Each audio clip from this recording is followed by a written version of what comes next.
የመኝታ ጊዜ የሚያመጣቸው ችግሮች ብዙ ናቸው። የጸሎት ጊዜ አለመኖር፣ የምስጋና ሰዓት አለመኖር፣ የመንበርከኪያ ጊዜ አለመኖር፣ በቤታችን የጸሎት ቦታ አለመኖር፣ በየጊዜው ለልጆች የምናሳየው መንፈሳዊ ኃይል አለመከሰት፣ በኑሯችን ውስጥ መኝታ ማብዛት፣ ሁል ጊዜ ደከመኝ ሸለቸኝ ብለን የምናንቀላፋበት ህይወትና ባህሪ እንክርዳድ እንዲበቅል በቂ ጊዜ ያስገኛል ማለት ነው።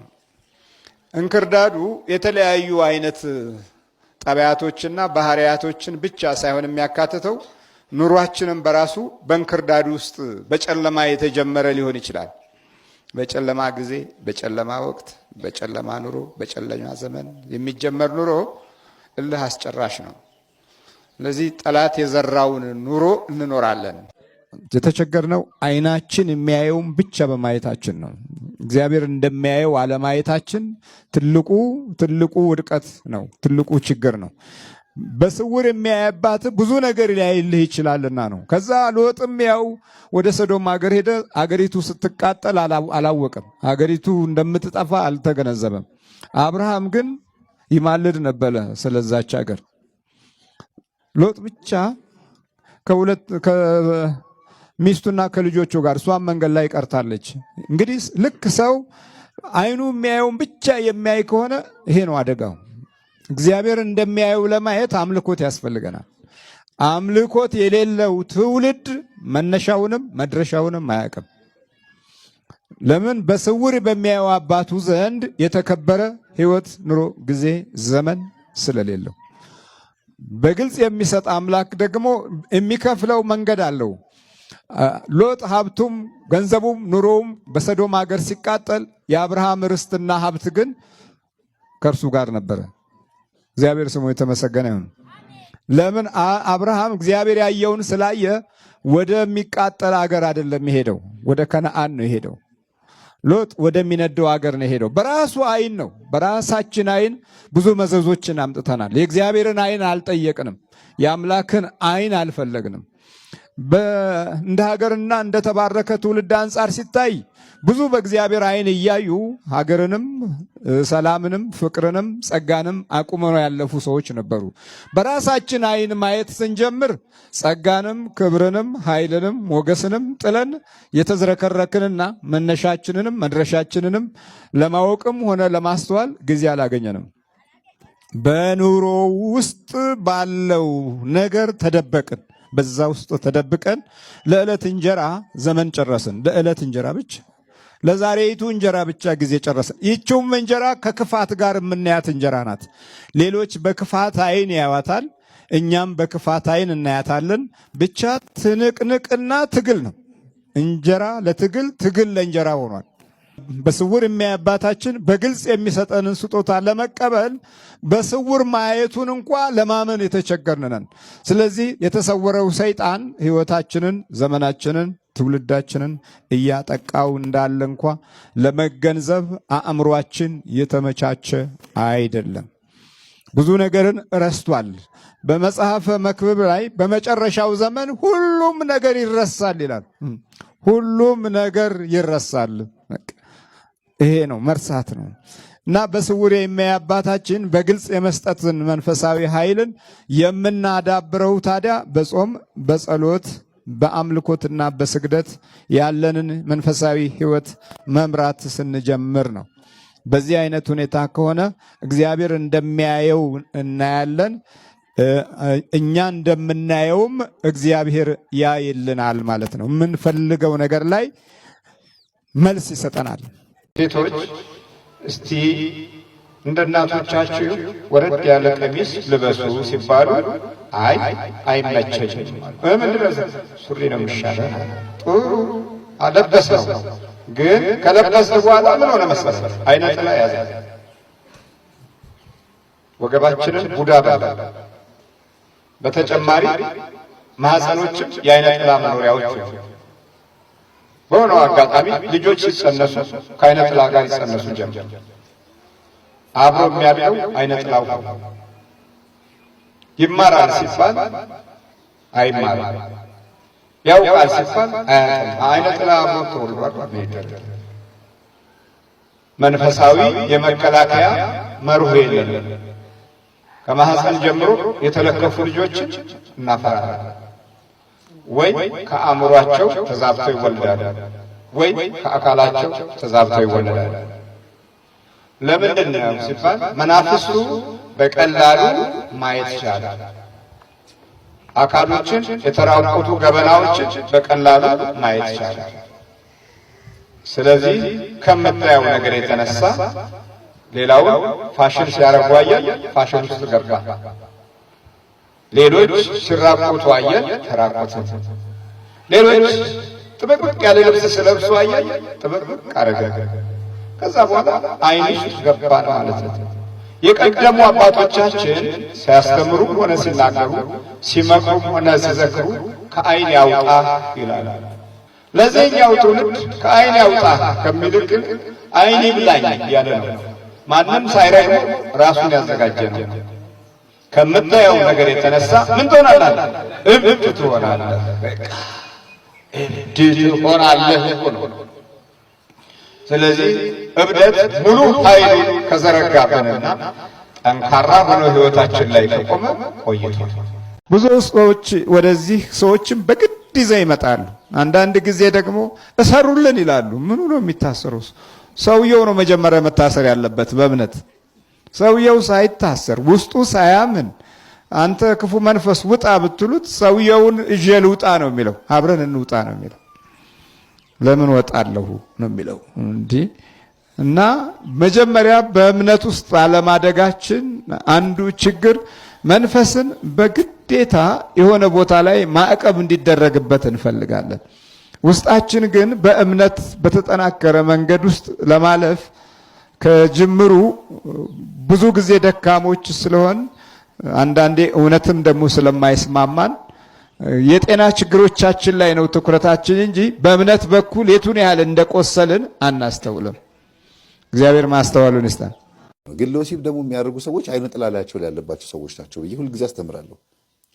ላያቸው ላይ አይነ ጥላ ኖሮባቸው ቡዳ አይነ ጥላ ከሆነ ሌላ ወንድ ሴቷ እንዳታይ ግለ ወሲብ እንድትጀምር ወይም ማስተርቤሽን ወይም ደግሞ ራስ የማርካት ስራ እንድትጀምር ያደርጋታል። ጣቷ ወንድ ይተካላታል ማለት ነው። አጠቃላይ እጇ ላይ መንፈሱ ይቀመጣል፣ አይምሯ ላይ ይቀመጥና ወንድ እዛው መንፈሱን አግብተው ቁጭ። ወንዱም ደግሞ ልክ እንደዚሁ አይነ ጥላ ኖራበት ቡዳ አይነ ጥላ ከሆነች ሌላ ሴት እንዳይመለከት ቡዳ ትሆንበታለች ማለት ነው። ለዝሙት ሲሆን ችግር የለውም ያመነዝራል። ለትዳርና ለፍቅር ለጮኝነት ሲሆን ግን በፍጹም እና ይሄ ነው። አምጣው እስቲ መቁጠሪያውን አለው። ከዛ አገላብጥ ይሄ እኮ እንጨት ነው አለው። አዎ እንጨት ነው፣ ግን ይሄ እንጨት አይደለም መቁጠሪያ ነው። ይሄን ነገር ስመታው እኔ ላይ ያለው መንፈስ ይበርድልኛል፣ አንዳንድ ምልክቶች አለው፣ የመውረር ምልክት ይሰማኛል ምናምን ብሎ ነገረው። ከዘና እንምታኝ እስቲ አሁን ምን እንሆናለን ብሎ ሲጀልጠው ወደቀ ሰውየው። የትኛው ነው የሚንቀሸቀሸው ልጅ ነው? አስቡት እንግዲህ በእምነት ሌላ ሰው ነው። ኦርቶዶክስ ሆኖ ቢሆን ኖሮ በጎን ተነጋግረው ተስማምተው ነበር ማለት ይቻላል። ሲመጡ እየተንቀሸቀሹ ነው የመጡት። እዛ ማነው ስሙ ጠንቋዩ ገዛ ይሄ ደብተር አለ እዛ ግርማ የሚባለው ሰውዬ ጋር እዛ ይመላለሳልና ከዛ ገዝቶ የመጣው የሆነ መቁጠር አለ። በሱ ሚስቱ ይቀጠቀጣት እኮ በእርግጥ ጸብ ነበረ፣ ግን እንደዚህ ማድረግ የለበትም እንዴ ሚስቱ እኮ ናት ምናምን እያሉ ሴትዮዋ እንትን እያሉ ነበር የሚመጡት፣ እያጋጋሉ ነበር የሚመጡት። እና ያንን ስሜት ይዟል በጭንቅላቱ። ስለዚህ መላከ መንክራትንም አይወዳቸውም፣ መቁጠሪያ የሚባለውንም አይወደውም። እያንዳንዱን ነገር ለመከላከል ነው በቃ ተባበረ። ፖሊሶቹ ላይ ሆኖ መንፈሱ ተባበረ። ግን በመጀመሪያው ዱላ ተይዟል እኮ መንፈሱ። ነክቷት አያውቅም፣ በመቁጠሪያ እንዲህ ነክቷት አያውቅም ሚስቱን። አንድ ቀን የመጀመሪያ ጊዜውን የዛ ቀን የመታት በእልህ ነው የመታት። እና እስቲ ናምታኝ ይኸው ናምታኝ ብሎ ጀርባውን ሲሰጠው አንድ ጊዜ ይኸው እንደዚህ ስትመታው እንግዲህ ስትመታው ምልክት ያሳያል ማለት ነው። ሲመታው በደረቱ ድፍት አለ ፖሊሱ። እንዴ አለ ደነገጡ ፖሊሶቹ ራሳቸው። በነገራችን ላይ ምስክርነት እንሰጣለን ብለውኛል። ልብሱን ለብሰው የፖሊስ ልብስ ለብሰው መስጠት ስለማይፈልጉ ነው፣ አይፈቅድም ህጉ። እንደገናም ደግሞ ፖሊስነታቸው እንዲታወቁም ስላልፈለጉ ነው እንጂ እንዲህ አይነት ነገር ሆነ ብለው መናገር ስላልፈለጉ ነው እንጂ መስጠት ፈልገዋል እነሱ። እንሰጣለን ብለዋል። ተአምር ነው ያዩት በዛ ቦታ ላይ። በደረቱ ድፍት አለ፣ ነሰረው ሁሉ ሲወድቅ በደረቱ እንደዚህ ባፍንጫው ነው የወደቀው፣ ነሰረው። አልተነሳም። ከዛ በስላሴ ስም ተነስ ብሎ አስነስቶ አንበርክኮ ማነህ ሲለው ጊዜ እኔ አዳልሞቴ ነኝ ሃይማኖቱን አስቀይሬዋለሁ፣ መናፍቅ አድርጌዋለሁ። የተሐድሶች አዳራሽ እናሰግድ ጋር የሚገርማችሁ እናሰግድ ጋር ሁሉ ይሄዳል። አሰግድ አውቃችሁት? ይሄ እጅ በመጫን ዲያቆን፣ ካህን፣ ጳጳስ ይሾማለሁ የሚለው ጳጳስ ነኝ ባዩ እነሱ ጋር ሁሉ ወስጀዋለሁ። እነሱ ጋር ብዙ ጊዜ ጉባኤ ተካፍለዋል። እንደገና ደግሞ ፕሮቴስታንት አዳራሽ ሁልጊዜ እንዘላለን። እኔ አዳልሞቴ ይባላለሁ። ታቀኛለህ እኮ አለኝ። አስቡት፣ ታቀኛለህ አለኝ ነው የሚለው ልጁ። ይሄንን ፖሊስ አያውቀው፣ ግን መንፈሶቹ ደግሞ ሰውየውን ያውቁታል። ለምን ተወርቷል። ስለተወራ መንፈስ ወዲያውኑ የሰው እንትን ያውቃል። ግንዛቤዎችን ቶሎ ነው የሚረዳው። እና አስሮት ግንባ ላይ ወጣና ታሰር ብሎት ከማን የመጣኸው? ከእናት ነው የመጣሁት። አሁንም እናቱ ትከድማለች? አዎ። እሺ ተሰብሰብ ታሰራውን ብሎ አስሮ ከዛ በኋላ ፖሊሶቹ አምነው በል ሚስትህን አሁን መግረፍ ትችላለህ ብሎ ሶፋ ላይ ተቀምጠው ሚስቱን ገርፈው፣ አስቡ፣ ሚስቱን ገርፎ አስሮ ማነህ አንተ? እኔ ነኝ የምትለው ማነህ? ራሴ ነኝ እኮ። ማነህ ራሴ ነኝ የምትለው? እኔ አይነ ጥላ ነኝ አለ። ታዲያ ራሴ ነኝ ከምትል አይነ ጥላ ነኝ አትልም እንዴ? ለምንድን ነው ራሴ ነኝ ብለህ በሷ ድምፅ የምታወራው ሲለው ጊዜ እንዴ? እና ታዲያ እንደዚህ ካላጭበረበርኩ እንዴት ብዬ ነው የማጭበረብረዋል? ህልምና ያለን ህልምና እንማለን፣ የሚፈታልንን እንፈልጋለን። አንዳንዶቻችን ልክ ናቡከደነጾር ለአስማተኞቹ ህልሙን ለማስፈታት እንደሞከረ ህልም መፍታት የማያውቁ ስለ ህልምም የማያውቁ ሰዎች ጋር ሄደን ዛሬ በህልሜ ይሄንን አየው፣ ዛሬ በህልሜ እንዲህ ተነገረኝ፣ እንዲህ ተባልኩኝ ብለን የምንናገር ሰዎች አለን። እግዚአብሔር አምላካችን ወደ ሰው ልጆች የሚመጣው ሰዎችን የሚያነጋግረው አንድም በህልም ነው። ህልም ማለት እግዚአብሔር ወደኛ የሚመጣበት ሰማያዊ መንገድ ነው። ሰዎች ህልምን ከእግዚአብሔር የተነሳ ያያሉ። ሰዎች ህልምን ከመቤት ያያሉ። ሰዎች ህልምን ከቅዱሳን መላእክት ያያሉ። ሰዎች ህልምን ከቅዱሳን ያያሉ። ሰዎች ህልምን ከክፉ መናፍስት ያያሉ። ሰዎች ህልምን ከስጋ ድካም የተነሳ ያያሉ። በዚህ በመጽሐፈ መክብብ በምዕራፍ 5 ቁጥር 3 ላይ ህልም በሉ እስኪ፣ ህልም በስራ ብዛት ይታያል። ስለዚህ ህልም ከምን ይታያል ማለት ነው? በስራ ብዛት ማለት ምን ማለት ነው? የሚመልስልኝ በምናችን በዋልንበት ጥሩ ነው። በነገራችን ላይ ቀን የዋላችሁትን ውሎ ማታ በህልማችሁ ደግማችሁ ታያላችሁ። ቀን የተናገራችሁትን ሌሊት ስትናገሩ ታድራላችሁ። ሰው በስራ ብዛት ህልም ያያል ማለት ሰው ከስጋዊ ስራው ወይም ደግሞ ከስጋው ድካም የተነሳ ህልም ያያል ማለት ነው። ይሄ ህልም አይደለም። ሰው ከስራ ብዛት ወይም ደግሞ ከስጋው ድካም የተነሳ ህልም ካየ ይሄ ህልም ሳይሆን ቅዠት ነው። እንደነገርኳችሁ ሱባኤ ገብታችሁ ጸሎት ይዛችሁ ከእግዚአብሔር ዘንድ ህልም ታያላችሁ። ምክንያቱም እግዚአብሔር ወደኛ የሚመጣው አንድም በህልም ነው። በዚህ በኦሪት ዘፍጥረት በምዕራፍ 20 ቁጥር 3 ላይ እግዚአብሔርም ሌሊት በህልም ወደ አቤሜሌክ መጣ ይላል። ወደ ማን መጣ? ወደ አቤሜሌክ መጣ። ስለዚህ እግዚአብሔር አምላካችን ወደኛ የሚመጣው በህልም ነው። ህልምን ስታዩ ለመናገር ለማስተርጎም አትቸኩሉ። ሱባኤም ገብታችሁ በቤታችሁም በጸሎት ተወስናችሁ እንዲሁም ደግሞ ዝም ብላችሁም ተኝታችሁ እግዚአብሔር በቸርነቱ ህልም ሊያሳያችሁ ይችላል። ስለ ህይወታችሁ ሊጠቁማችሁ ይችላል። በህልም የወደፊት ህይወታችሁ ሊነገራችሁ ይችላል። ህይወትም ይሁን ሞትም ይሁን ህይወት ከሆነ እንድንጠቀምበት፣ ሞት ከሆነ ደግሞ እንድንጠነቀቅበት እግዚአብሔር አምላካችን ህልም ያሳየናል። ያንን ያየነውን ህልም ሳንደነግጥ ቁጭ ብለን አስተውለን ከቻልን ራሳችን ማሰብ፣ ካልቻልን ደግሞ እንደው ለአባቶች ነው መንገር ያለብን። አንዳንዶቻችን ህልም አይተን ጠዋት እስክንናገር የሚያቅበጠብጠን ሰዎች አለን። ሱባኤም ገብተን ጸሎትም ይዘን በድንገት እንኳን አስገራሚ ህልም ካየን በልቦናችን አንይዝም፣ በልቦናችን አናኖርም። ለጓደኛችን፣ ለወዳጃችን፣ ላገኘነውም ሰው እስክንናገር የምንቾክል ሰዎች አለን። ህልማችሁን፣ ሚስጥራችሁን በልቦናችሁ ያዙ። በዚህ በሉቃስ ወንጌል በምዕራፍ 2 ቁጥር 52 ላይ እመቤታችን በልቦናዋ ታኖረው ነበር ይላል። በምን ታኖረው ነበረ? በልቦናዋ። ልጇ አምላክ እንደሆነ ለሷ አልተናገረችም፣ በልቦና አኖረች። እመቤታችን ህልምና ራእይ ስታይ ለሷ አትናገርም፣ ዝም ነው የምትለው። እንደነገርኳችሁ እግዚአብሔር ብዙ ምስጢር በህልም ይገልጽልናል። አንዳንዶቻችን እንደው ሰው ህልም ሲነግረን ከትዕቢታችን የተነሳ እማንሰማና ማንቀበላለን። ጥሩ ነው፣ ህልምን አለማመን ጥሩ ነው፣ መጠርጠርም ጥሩ ነው።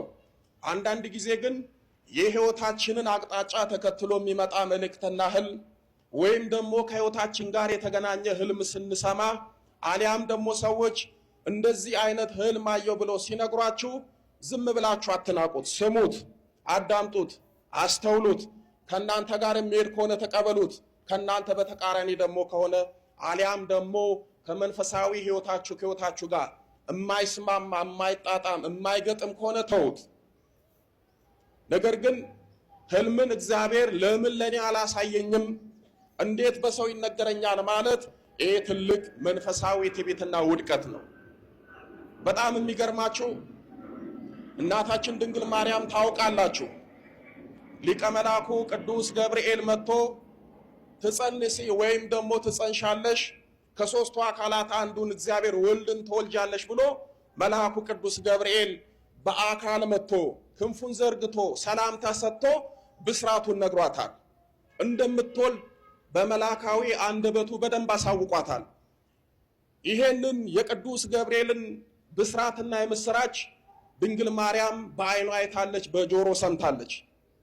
ነገር ግን ጌታችን መድኃኒታችንን ኢየሱስ ክርስቶስን ከወለደች በኋላ 2 ዓመት ሲሆነው ሕፃኑ የእግዚአብሔር መልአክ ትላንት ጌታችንን እንደምትወልድ ለራሷ ለድንግል ማርያም በአካል መጥቶ ነገራት። ነገር ግን ከ2 ዓመት በኋላ ደግሞ ቅዱስ ገብርኤል መጣና ለእመቤታችን አልነገራትም። ለአረጋዊ ለቅዱስ ዮሴፍ ሕፃኑን ከእናቱ ጋር ይዘ ወደ ግብፅ ሽሽ፣ ሄድ፣ ተመለስ ብዬ እስክነግር ድረስ በዛ ቆይ ብሎ ነገረው።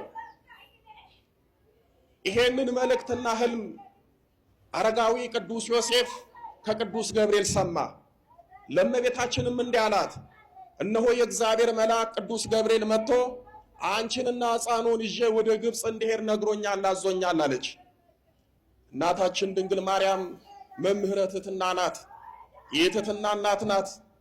ለአረጋዊ ለቅዱስ ዮሴፍ ትላንት ከሰማይ ወርዶ ሰላምታ ሰጥቶ ይህንን ሕፃን አማኑኤልን እንደምወልደው የነገረኝ መልአክ ለምንድን ነው ዛሬ ያልነገረኝ? እንዴት ላንተ ይነግራል? እንዴትስ ባንተ በኩል የስደት ሕይወትን እሰማለሁ? እንዴት ካንተ ሰምቼ ስደትን እጀምራለሁ? አይሆንም፣ ትላንት የነገረኝ ገብርኤል ዛሬም ይንገረኝ አላለች። እሺ ብላ ሰማች። አረጋዊ ቅዱስ ዮሴፍ የነገራትን ህልም ተቀበለች። ከዛ በኋላ ስደት ጀመረች። እንደገና 3 ዓመት ከ6 ወር ወይም ደግሞ 4 ዓመት ከተንከራተተች ከተሰደደች ብዙ መከራ ከተቀበለች በኋላ እንደገና የእግዚአብሔር መልአክ ለቅዱስ አባታችን ለአረጋዊ ሕፃኑን ከእናቱ ጋር ይዘህ ሂድ፣ ሄሮድስ ሞቷል፣ ተመለሱ ወደ ሀገራችሁ ብሎ ሲነግረው እንደገና ለእመቤታችን ነገረ። ተያይዘው ወደ ሀገራቸው ተመለሱ። ቅዱስ ገብርኤል ትላንት ያበሰራት ዛሬ መንገር አቅቶት አይደለም፣ የእመቤታችን ክብርና ትሕትና ሊያሳውቀን ነው። አንዳንድ ሰዎች አሉ፣ ይጸልያሉ፣ ሱባኤ ገባሉ፣ ይሰግዳሉ፣ በጥሩ መንፈሳዊ ህይወት ወይም ደረጃ ላይ ናቸው። ነገር ግን የጸሎታቸውን ፍሬና መልስ ለማወቅ እግዚአብሔር በአንድም በሌላ ሰው ሲነግራቸው የምጸልየው እኔ የሚያየው ከሌ፣ እኔ ሱባኤ ገብቼ እኔ አንብቼ እኔ አልቅሼ እግዚአብሔር ለምን አልነገረኝም፣ እመቤታችን ለምን ለኔ አላሳወቀችኝም ብለው ራሳቸውን የሚፈትኑ ሰዎች አሉ። እንደዚህ እንዳትሆኑ። እግዚአብሔር የሚገባችሁ ከሆነ ለራሳችሁ ይነግራችኋል። አንዳንድ ጊዜ እግዚአብሔር አምላክ ድንግል ማርያም ሱባኤ ገብተን የችግሩ ባለቤት የጉዳዩ ባለቤት ችግራችንን ይዘን ሱባኤ የገባ ነው እኛ ነን። የጸለይ ነው፣ የሰገድ ነው፣ የለፋ ነው፣ የጾም ነው እኛ ነን።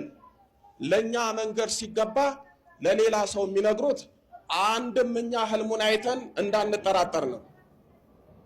ምክንያቱም ስለኛ ችግር የማያውቅ ሰው፣ ስለኛ ችግር ያልሰማ ሰው፣ የኛን ጉዳያችን የማያውቅ ሰው፣ እኛ ግን ችግራችንን ይዘን ሱባኤ ገብተን ጸሎት ይዘን በነበርንበት ሰዓት አንድ ሰው ወይም አንድ ሴት መታ እንደው እኮ ይገርማል ዛሬ በህልሜ እንዲያየው ወይም ደግሞ ለከሌት እንዲህ በይ ተብዬ መልእክት ተላኩ ተብሎ ሲነገር ያ ነገር ከህይወታችን ጋር ስለሚገናኝ ብንሰማው እንጠቀምበታለን።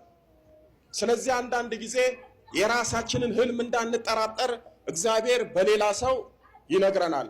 አንድም ደግሞ የዛን ሰው ክብር ሊያሳውቀን በዛ ሰው መልእክት ይልክልናል። እንደነገርኳችሁ እግዚአብሔር ካስፈለገው ለራሳችን ይነግረናል፣ አሊያም ደግሞ በአንድ ወዳጁ በኩል ይነግረናል። መጅሙዓቱ ሮሸን ይነግረናል። ስለዚህ ህልምን ሁሉ ማመንም መጠራጠርም አያስፈልግም። ከኛ ጋር የሚስማማውን አስበንበት ልንጠቀም ይገባል። በዚህ በቁጥር 9 ላይ የህልም ተርጓሚዎች አለቃ ብልጣሶር ሆይ የቅዱሳን አማልክት መንፈስ ባንተ ውስጥ እንዳለ ከሚስጥራት ሁሉ የሚያስቸግር እንደሌለ አውቄአለሁ። ያለምኩት የህልም ትርጓሜ ፍቺውንም ንገረኝ አለው። የራሴ ራእይ በአልጋዬ ላይ ነበረ፣ እነሆ በምድር መካከል ዛፍ አየሁ አለ። ምን አየሁ አለ? ዛፍ አየሁ። ቁመቱም እጅግ ረጅም ነበረ፣ ዛፉም ትልቅ ሆነ በረታም፣ ቁመቱም እስከ ሰማይ ደረሰ፣ መልኩም እስከ ምድር ሁሉ ዳርቻ ድረስ ታየ። ቅጠሉም የተዋበ ነበረ፣ ፍሬውም ብዙ ነበረ፣ ለሁሉም መብል ነበረበት። ከጥላውም በታች የምድር አራዊት ያርፉበት ነበር። በቅርንጫፎቹም ውስጥ የሰማይ ወፎች ይቀመጡ ነበረ። ስጋ ለባሹ ሁሉ ከእርሱ ይበላ ነበረ። በአልጋይም ላይ በራሴ ራእይ አየሁ፣ እነሆ አንድ ቅዱስ ጠባቂ ከሰማይ ወረደ ይላል። ማን ወረደ? አንድ ቅዱስ ጠባቂ ከሰማይ ወረደ። እሱ ይሄንን ህልም የነገርኳችሁን እያለመ ሳለ በመሃል ህልሙን ሳይጨርስ አንድ ቅዱስ ጠባቂ ከሰማይ ወረደ። ያ ቅዱስ ጠባቂ ከሰማይ የወረደው ገናናው መልአክ ሊቀ መላኩ ቅዱስ ገብርኤል ነው። በታላቅ ድምፅም እየጮኸ እንዲህ አለ፣ ዛፉን ቁረጡ፣ ቅርንጫፉንም ጨፍጭፉ፣ ቅጠሎቹንም አራግፉ፣ ፍሬውንም በትኑ፣ አራዊቱም ከበታች ወፎቹም ከቅርንጫፉ ይሽሹ። ነገር ግን ጉቶ በምድር ውስጥ ተዉት፣ በመክሰም ውስጥ በብረትና በናስ ማሰሪያ ታስሮ ይቆይ፣ በሰማይም ጠል ይረስርስ፣ እድል ፈንታውም በምድር ሳር ውስጥ ከአራዊት ጋር ይሁን። ልቡም ከሰው ልብ ይለወጥ፣ የአውሬም ልብ ይሰጠው፣ 7 ዘመናትም ይለፉበት አለ። ልቡ ምን ይሁን ተባለ? እየሰማችሁኝ ነው? ልቡ ከሰው ምን ይሁን? ይለወጥ፣ የአውሬም ልብ ይሰጠው፣ 7 ዘመናትም ይለፉበት አለው። ከዚህ በኋላ ነው እንግዲህ እሱ ታሪክ የሚጀምረው። አንዳንድ ጊዜ ልባችን ይለወጣል፣ ልባችን የአውሬ ይሆናል። ዛሬ እኮ ልባችን ተለውጦ አውሬ ሆነን አይደል እርስ በርስ የምንገዳደለው፣ እርስ በርስ የምንጠላለው፣ እርስ በርስ የምንገፋፋው። እንደ ናቡከደነጾር ከሰውነት ወደ እንስሳነት ተቀየሩ ተብለን ነው መሰለኝ ልባችን ተቀይሯል። 7 ዘመናትም ይለፉበት። ልዑል በሰዎች መንግስት ላይ እንዲሰለጥን ለወደደውም እንዲሰጠው ከሰውም የተዋረደውን እንዲሾምበት ሕያው ያውቅ ዘንድ ይህ ነገር የጠባቂዎች ትእዛዝ፣ ይህም ፍርድ የቅዱሳን ቃል ነው አለ። እኔ ንጉሥ ናቡከደነጾር ይህን ህልም አልሜአለሁ። አንተም ብልጣሶር ፍቺውን አስታውቀኝ። የመንግስቴ ጠቢባን ሁሉ ፍቺውን ያሳውቁኝ ዘንድ አይችሉምና፣ ነገር ግን የቅዱሳን አምላክ መንፈስ ባንተ ውስጥ አለና አንተ ትችላለህ ብሎ ለመነው። የዛን ጊዜ ብልጣሶር የተባለው ዳንኤል 1 ሰዓት ያህል አሰበ፣ ልቡም ታወከ ይላል። ምክንያቱም ናቡከደነጾር ለዳንኤል የነገረው ህልም ራሱ ዳንኤልን አስደነገጠው፣ ሰውነቱንም አወከው፣ ልቡንም አስደነገጠው። ንጉሡም መልሶ ብልጣሶር ወይ ሕልሙንና ፍቺውን አያስቸግርህ አለው። ብልጣሶርም መልሶ ጌታ ሆይ ሕልሙ ለሚጠሉ ፍቺውም ለጠላቶቼ ይሁን። ትልቅ የነበረው የበረታውን ቁመትም እስከ ሰማይ የደረሰው መልኩም እስከ ምድር ሁሉ ድረስ የታየው ቅጠሉም አምሮ የነበረው ፍሬውም የበዛው ለሁሉም መብል የነበረው በበታቹም የምድር አራዊት የተቀመጡ በቅርንጫፎቹም የሰማይ ወፎች ያደሩበት ያየኸው ዛፍ ንጉሥ እርሱ ታላቅና ብርቱ የሆንክ አንተ ነህ አለው። አሁን ምን ማድረግ ጀመረለት? ሕልሙን መፍታት ጀመረ። ታላቅነት በስቷል፣ እስከ ሰማይም ደርሷል፣ ግዛትም እስከ ምድር ዳርቻ ደረሰ። ንጉሡም ከሰማይ የወረደውንና ዛፉንም ቁረጦ አጥፉትም፣ ነገር ግን ጉቶን በምድር ውስጥ ተውት፣ በብረትና በናስ ማሰሪያ ታስሮ በመስኩ ውስጥ ይቆይ፣ በሰማይም ጠል ይረስርስ፣ 7 ዘመናትም እስኪያልፉበት ድረስ እድል ፈንታው ከምድር አራዊት ጋር አይሁን ያለው ቅዱስ ጠባቂ ማየቱ ንጉሥ ሆይ ፍቺው ይህ ነው። በጌታዬ በንጉሥ ላይ የወረደው የልዑል ትእዛዝ ነው። ልዑልም ሰዎች በመንግስቱ ላይ እንዲሰለጥን ለሚወደውም እንዲሰጠው እስኪታወቅ ድረስ ከሰዎች ተለይተ ትሰደዳለህ አለው። ምን ታደርጋለህ አለው? ከሰዎች ተለይተ ምን ትሆናለህ? ትሰደዳለህ። ንጉሥ ነው፣ በቤተ መንግስት ነው የሚኖረው። ቤተ መንግስቱን ቤተሰቡን ትተ ትሰደዳለህ አለው። እግዚአብሔር ከስደት ይጠብቃል። መኖሪያህም ከምድር አራዊት ጋር ይሆናል። እንደ በሬም ሳር ትበላ ዘንድ ትገደዳለህ፣ በሰማይም ጠል ትረሰርሳለህ፣ 7 ዘመናትም ያልፉብሃል። እንደዚህ አድርጎ ተረጎመለት። የዛፉም ጉቶ ይተውት ዘንድ ማዘዙ ስልጣን ከሰማይ እንደሆነ ካወክ በኋላ መንግስት ይቆይልሃል። ንጉሥ ሆይ ስለዚህ ምናልባት አዳም ወዴት ነህ ያልከኝ፣ በፍቅር ድምፅ ፈለከኝ፣ አልብሰኛል ነጩን ልብስ፣ እወድሃለሁ ኢየሱስ፣ አከብረሃለሁ ክርስቶስ።